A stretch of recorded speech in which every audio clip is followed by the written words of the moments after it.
You can make a difference. By becoming a supporter of our channel, you not only help us thrive, but also become an active part of our community. The link to join us is in the description.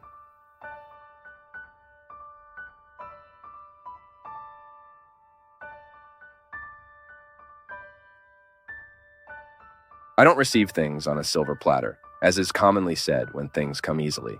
God gave us freedom as a gift. I carry it within me. You carry it within you. We all received it. Now, being free is another matter. It's like having a plant that needs to grow through the care we give it. When you water it, when you fertilize it, so that all the potential in the seed develops, and that seed can become the tree that potentially exists within it. The same thing is true of freedom. Being able to say, I am free today, means acknowledging that you are in the process of liberating your own freedom. Because only those who possess themselves can offer themselves. Only those who are truly free can experience this. This freedom might be what fascinates me most in life, because sometimes I find myself a prisoner of such childish feelings, like jealousy and comparison. Increasingly, life leads me to understand, from my experience and the experience of those around me, that the true experience of God places us in a context of maturity that frees us from all the burdens and ties that childishness imposes on us. Sometimes we don't understand that the lower realities of our lives, the passions of the soul, need to be mastered from top to bottom, not bottom to top. So it's really an exercise, a spiritual exercise, to raise the drawbridge of the inner castle and say, okay, let's meet these folks who inhabit me. Often, our love, instead of protecting, it unprotects because it infantilizes. It's often marked by a lack of reality in love. It's like a person in love who can't see reality. A passionate mind, a mind very involved with another person who has just arrived, is a danger. It's dangerous to make wrong decisions. Passion blinds. I always like this distinction. Passion is the antechamber of love. We can only say we love after extinguishing all the incendiary fires of passion, because they are dangerous. And you have the right not to like someone, Fabio. We have the right not to like someone. Liking is one thing, loving is another. I can sympathize deeply with you. We have a delightful connection, but I don't have to love you because I didn't choose to love you. Loving is a choice. Sometimes in our daily lives, we don't know this difference, and we don't even give ourselves the right not to like someone. If someone is almost dying and needs my help, I go there, I am a Christian, I serve Christ, but I don't need to eat popcorn at the cinema with the person. Of course, you can set a limit. Yes, with affection. Love includes respect. That's what you're saying. I won't harm you, I won't boycott you. But on the other hand, I also don't have the obligation to socialize, to establish this daily bond, to exchange phone numbers. Sometimes people are very confused. It's real immaturity in understanding Christianity. Oh, how many times have I suffered from this immaturity? I have been so immature. Oh my God. So much that today it is easier for me to understand when someone is immature with me. Sometimes I meet people absolutely on the margins of the Christian experience, still based on obligations, suffocated by the obligations that happen to exist within Christianity. And sometimes I meet some people so free, who seem to have found the deepest aspects of Christianity. You spoke of the stages we need to dive into to reach what is most untamable in us. And Christianity is a movement precisely that goes through conquering what is untamable to then live the freedom of being who you are. Discipline is the word of today.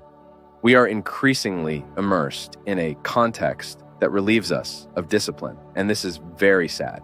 It's very sad when we identify that our children are becoming strange. They're becoming strange to any kind of sacrifice, because life has to be like this. Life, we have to make it easier. Fine, today's conveniences are very good, but they cannot take away from us the opportunity to live asceticism and the discipline that make every man, every woman find this balance, this maturity, how the world today stimulates us outward all the time.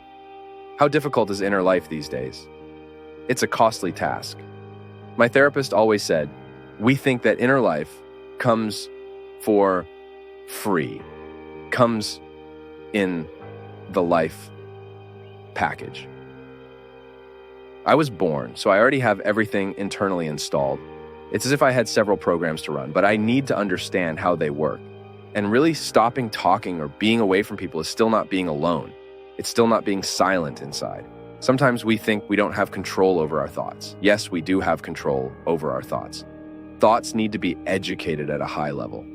We need to elevate the level of thought with good content. Oh, my head is full of nonsense. For intellectual life, you need to educate thought through concentration. Spiritual life is no different, right? Sometimes we pray asking God, take this out of my head. And then our Lord sometimes provides us with a good movie, a good book, good music to educate and channel our thoughts, and we end up fighting in an inner ignorance about how to deal with it. And in fact, we need to live that reality of the superior dominating the inferior. So I have my instincts, my emotions, my feelings that are more conscious, my thoughts, my will, which are decisions based on my thoughts. And then comes the spirit. I can even place will and thought here. No one, nothing can enslave the mentality of someone who truly wants to be free. It's like in that movie, The Shawshank Redemption, when that man spent so many days in solitary confinement, imprisoned there. When he got out, they asked him, how did you manage to stay there? He said, it was easy. I listened to music all the time. Then the other said, but how? There's no music there. It's all in my head. It's here. It's in the head that we are liberated. That's why it's here that God happens. When God enters my mentality, when God changes the way I look at myself, the way I look at the world, He will naturally change the way I look at those around me. He will change the way I see my restrictions, my losses, and then there is no other destiny to seek, to conquer, to experience but satisfaction. Despite so many difficulties, we can smile and say, life is worth living because my head is helping me make it worth it. Father Fabio, why is it so much easier to hurt the people we love than to hug them and say kind things? It's because, in reality, human aggressiveness is undeniable. Everyone has aggressiveness, even the sweetest people. Those who speak calmly, they are full of aggressiveness. Some control it more, others control it less. Some control it too much, and suddenly it explodes because aggressiveness is a very positive impulse. We can't think that aggressiveness is just a bad thing. No. Aggressiveness is an impulse that even helps us succeed in life. In many moments of our lives, we lost because we lacked aggressiveness. That impulse to move forward, to overcome, to deal with the difficulties that are part of us. People who are too soft don't like that constant nourishment. Nothing is good. It gets better one day, the next day, it's not good again. These people lack aggressiveness, a positive aggressiveness, which is this survival impulse, which we inherited. This is ancestral in us. Often we take out our aggressiveness on the people we love because we are unprepared to deal with this aggressiveness. And today we know, we talked about this before finishing the first segment, we are living in a time of great tension. We are overly demanded because we have many possibilities. Humans end up getting lost among all these possibilities. And this generates a great anxiety, which is the feeling of not reaching, of not living what they need to live. And it is natural that at a certain moment, this aggressiveness will be directed at those closest to us. Because you can't. A very simple example. Sometimes a guy is at work really wanting to hit his boss, but he can't. He will get home stressed with everything he experienced, and his poor family will take the brunt of it. And that's where the issue of our control comes in, folks. We need to control this aggressiveness a little. And I'm not saying something I don't need to hear myself, okay? Because many times I am uncontrolled with my aggressiveness. So I need to be very careful not to let my aggressiveness come out at the wrong time, in the wrong way. I need to direct my aggressiveness into my books, my reflections, my physical activity that I make a point of doing. That's where I need to channel my aggressiveness so that I can treat people fairly. I can't take out on my mother the anger I carry within me, which is natural to my being. And you know how difficult the mother-child relationship is, because it is the place where these aggressions are very much on the surface. Maybe because it is the closest bond we have. With all due respect to the father, the closest bond, I think, is with our mother. And it is natural that our greatest difficulty is with her as well. It is very common to find children who have a hidden hatred for their mother, a hidden hatred for their father, and do not have the psychological conditions to assume this aversion, because in the name of this romantic love we are raised with, that a child should never oppose their mother, that a child should never say, "I hate you." It is natural that at a certain moment in life, our aggressiveness makes us experience this hatred towards the people we love most. Because hatred is the opposite of love. It's the same thing. Psychology teaches us that love and hatred come from the same impulse, the same source. So, managing this aggressiveness today is a necessity, because you must have seen this happen many times, that sometimes a person is capable of pulling out a gun and killing another person in traffic because of the intolerance of that moment of aggressiveness.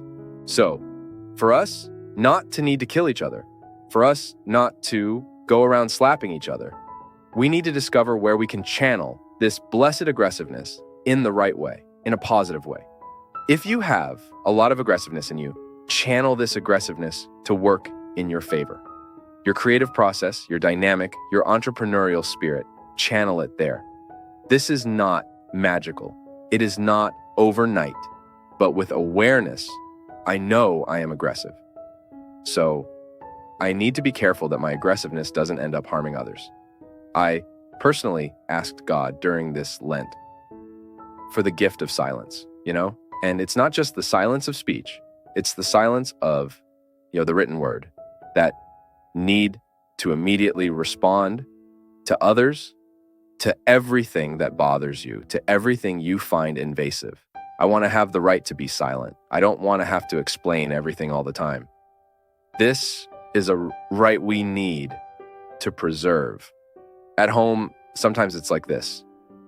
Sometimes in a relationship, how many times are you demanded by the other? You have the right to be silent. You have the right to make your silence. And the other needs to understand that your silence might be the moment you are taking care not to say what you wouldn't want to say. So, the control of this aggressiveness today needs to go through this experience of inner life, as we talked about in the previous segment. The inner life, this experience of cultivating who you are, of having your moment of relaxation every day, even if it's just 10 minutes, folks. I particularly think it must be very difficult to live in a very crowded house where you don't have the right to your personal silence.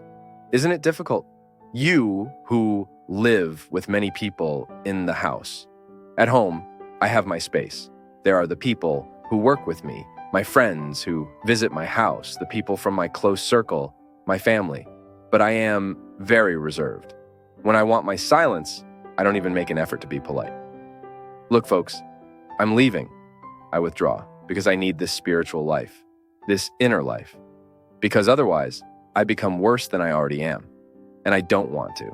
I don't want to be worse than I am. I don't want to get worse. I don't want to move backward. I want to move forward. So I want to discover everything in my behavior, in my choices that will favor my progress. You need to do the same thing. It's your right. But here at home, it's difficult. Create your space. Create your routine. Discover in your daily life a way to cultivate this inner life. Some people read the gospel of the day. I think the gospel of the day is an excellent way to create inner life. Because when you commit to reading the gospel of the day, you have the daily liturgy. You can follow it through the Bible in year A, year B, year C.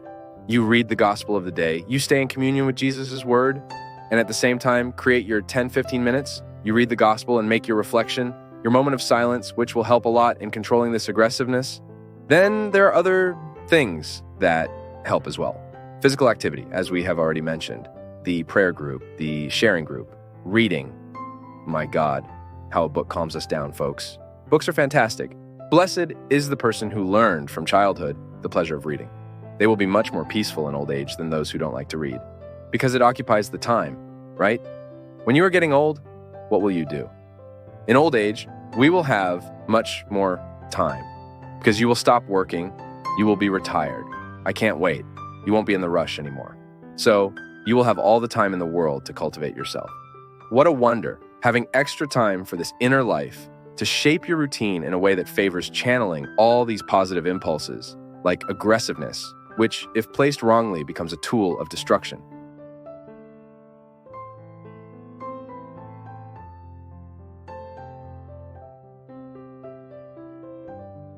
I lived through a tragedy that deeply unbalanced me.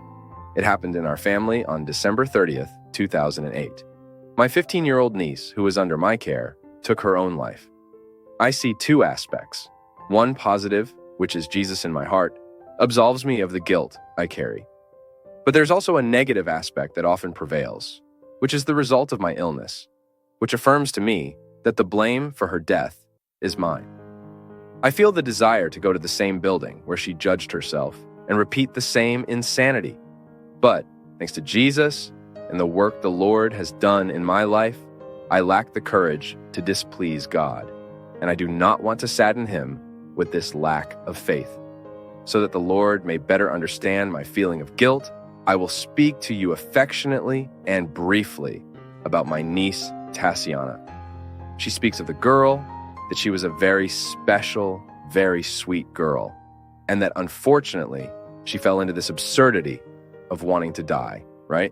And she is experiencing a terrible aggravation, which is she is accused in the police investigation by her boyfriend, by Tatiana's boyfriend, of being the one to blame because of the curfew she imposed on their relationship.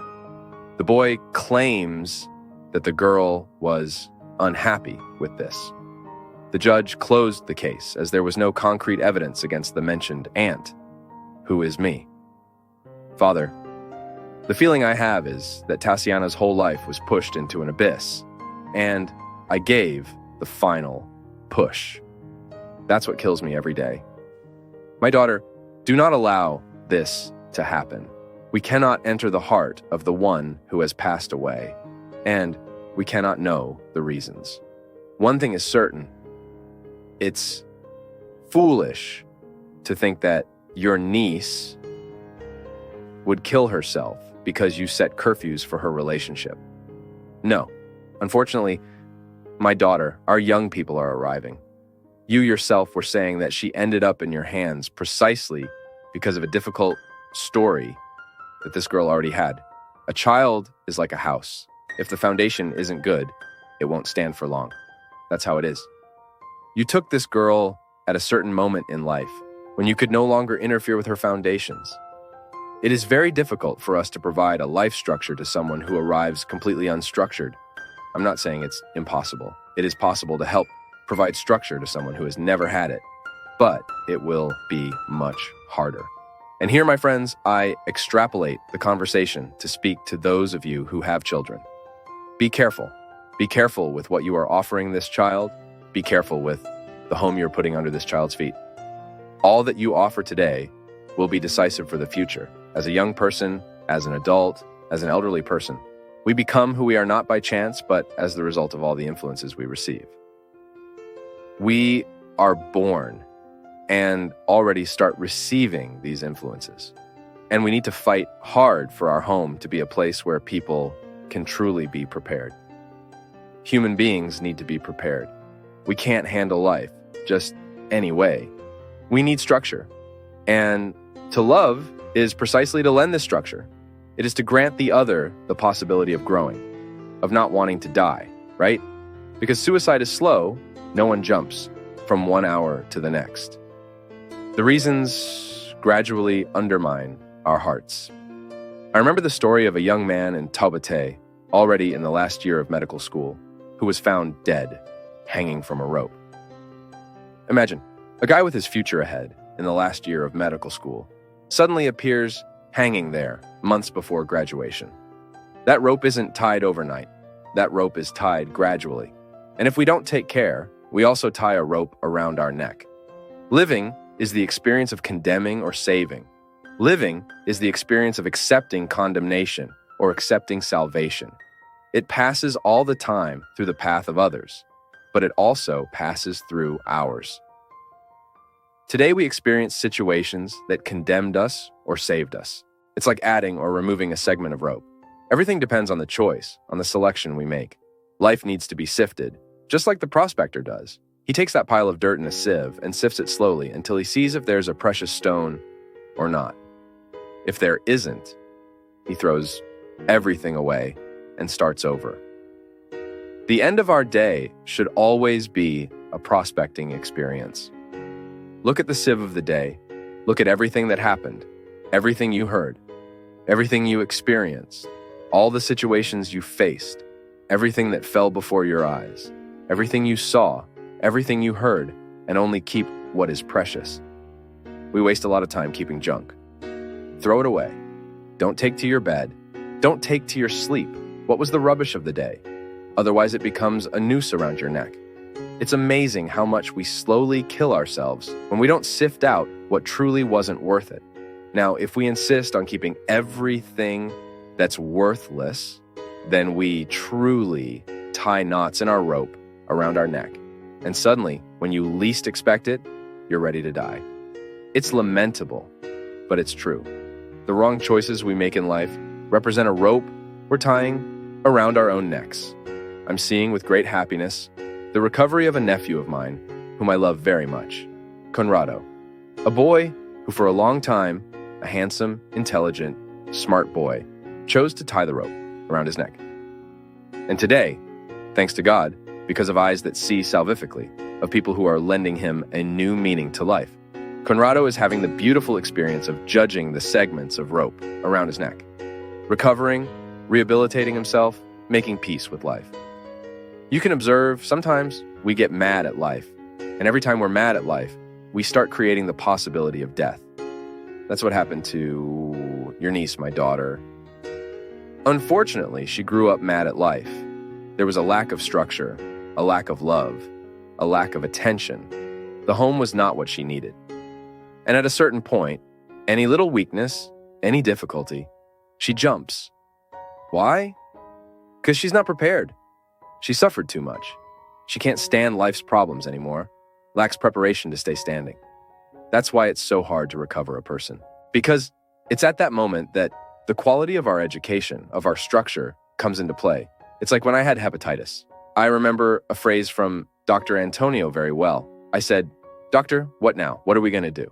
He said, "Father, now, we don't have to do anything. You have hepatitis, and now we'll see what your body can do with the problem you have."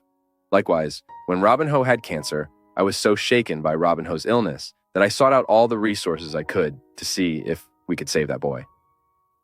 And then a friend of mine, who is a doctor, told me very harshly, very bluntly. I said to him, "So, during this recovery period, we'll change his diet, do this, do that." He looked at me and said, "Look, Father, we think all of this will change things. It's true that giving him a better diet will help a little with his recovery, but don't be fooled. It's the past that will determine things now. Everything that this boy ate, everything he experienced with his health, will determine now whether he will recover or not. Yes, my friend, life is like this. One day it confronts us with the choices we made. And then, because I had the opportunity to get out of that horrible situation, which my hepatitis complicated too much, because I was using terrible medications at that time, highly hepatotoxic, right? Imagine I was taking an anti-inflammatory because I was already feeling joint pain, right? It was already a symptom of hepatitis, but I didn't know it.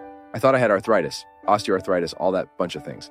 I was taking a highly hepatotoxic medication for over a month when suddenly I found out I had hepatitis. Imagine a liver that was already suffering from hepatitis, still suffering from the wear and tear of heavy anti-inflammatories. The fragility of the body is immense. It can't cope. I almost needed a transplant. So what's the fight? The fight is all about a health process that, thank God, I was going through lately, with discipline in eating, sleeping, working. I was living right, thank God. I got sick at a time when I was living right, and then my body reacted. That's how life is, my friends. Sooner or later, we will be held accountable for what we nurtured within ourselves.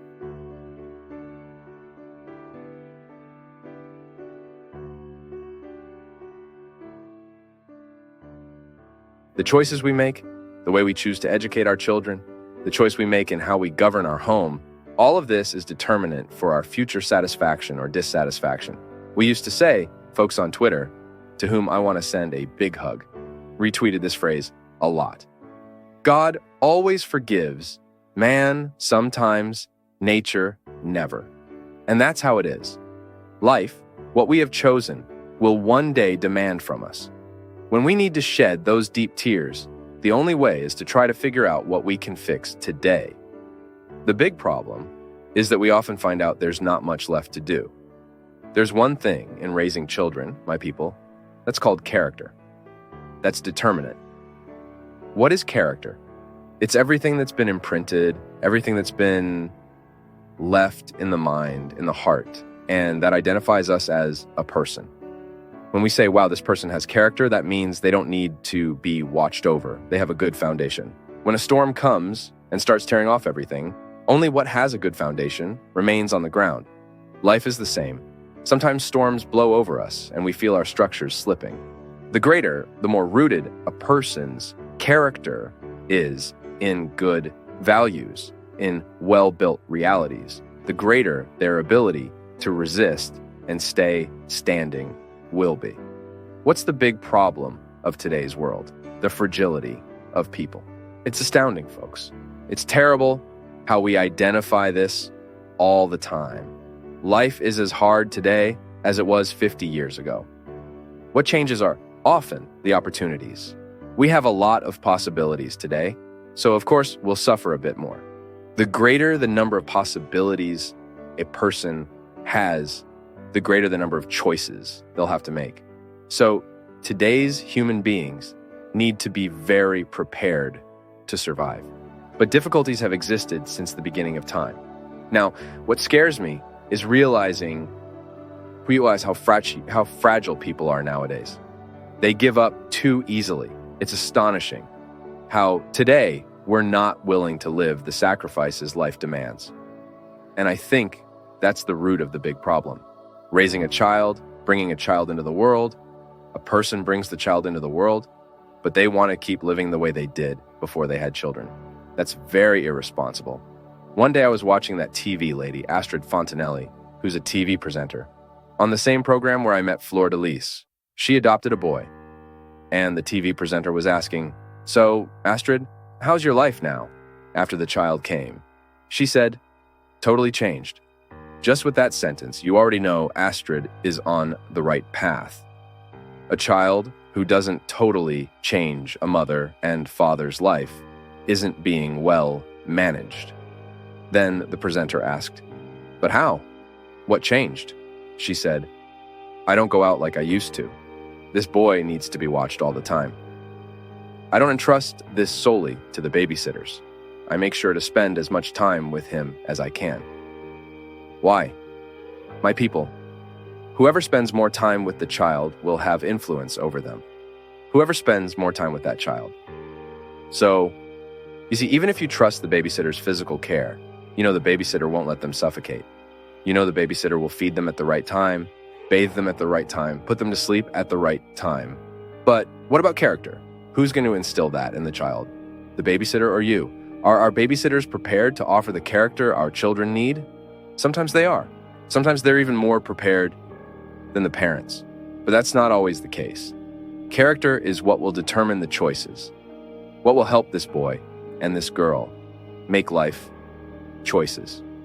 We're shocked to see how early our children are turning to drugs these days.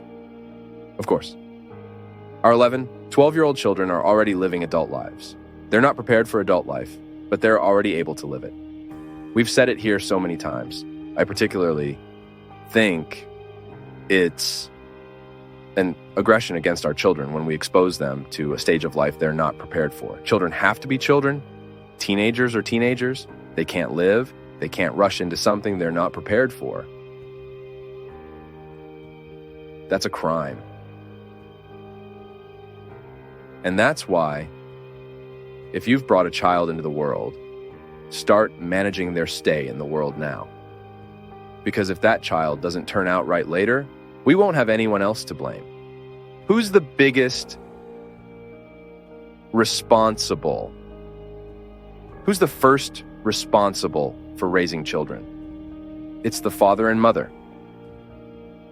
Of course, you'll have a series of collaborators, the school where they'll study, the daycare where they'll stay, the friends surrounding them, but you also manage all of that. If you don't make the effort every day to know what happened at school, occasionally visit there, ask the teacher how your child's behaving in there. Because sometimes the child you have at home isn't the same child the teacher has there. Sometimes there's a big difference. Is the home extending to the school?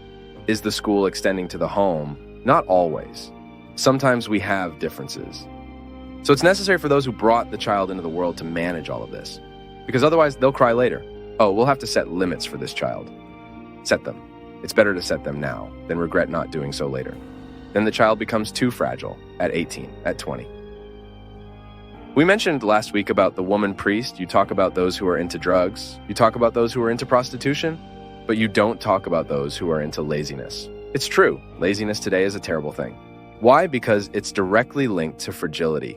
I don't know where it started, but what's a very concrete reality is that we're losing the ability to endure sacrifices. Folks, we want everything very easy. If something requires a bit of effort, we think it's not worth it, we let it go. I've seen stories around me. I'm not just talking about things I've seen from afar. No, I've seen many people around me not succeed. Why? Because they didn't want to make the sacrifice at the right time. They didn't want to study in that school. Why? Because it was too demanding. Oh, go to the other one, that's okay. That won't be so much trouble. Is that honest? Is it honest to exchange something that will better prepare us for the future just because we'll have to suffer a bit more? It's not possible. You know, this Christian teaching that many people criticize, the church preached sacrifice too much. I might agree that sometimes the preaching was exaggerated, but today this laissez-faire culture, do whatever you want, leave everything very loose, that won't build people either. If I want a result, I have to know that to achieve that result in the future, I have to strive in the present. It won't work, folks. It won't work if you let things grow however they want, if you don't impose limits, if you don't say no at the right time, if you don't say yes at the right time, if you don't have that sacrifice every day, do the homework. It's not just the child who has to do homework. Parents have to do homework too. And what's homework? How was your day today? Where did you go? How was that story? It's not about investigating, no. It's about becoming friends, about trying to establish that dialogue, which is hard work. It's really annoying. Sometimes you come home tired, needing rest, and you come home wanting to be free from everyone, and then you end up giving up all of that. Okay, one day you're too tired, but you can't give up on that every day. How many times do you see little kids? I talk about this in the book, The Kidnapping of Subjectivity, which I recommend to all parents because it talks about this. There are concrete examples of a mother who can't handle her 5-year-old.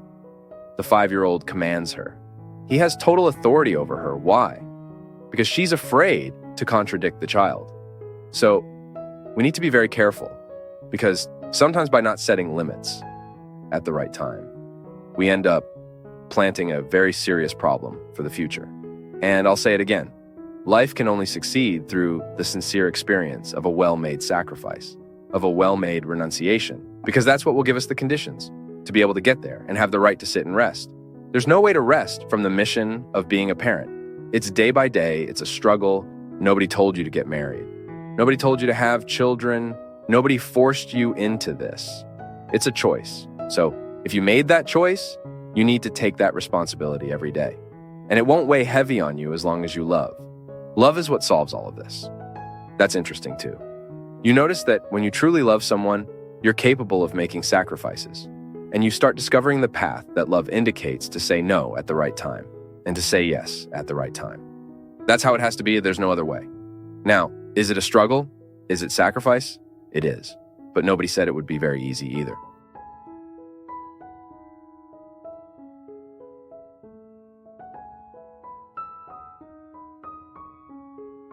Thank you for joining us on this enlightening journey at Path of Faith. Don't forget to leave your thoughts in the comments below. Give us a thumbs up if you enjoyed the video, share it with your loved ones, and subscribe to our channel for more inspiring content like this.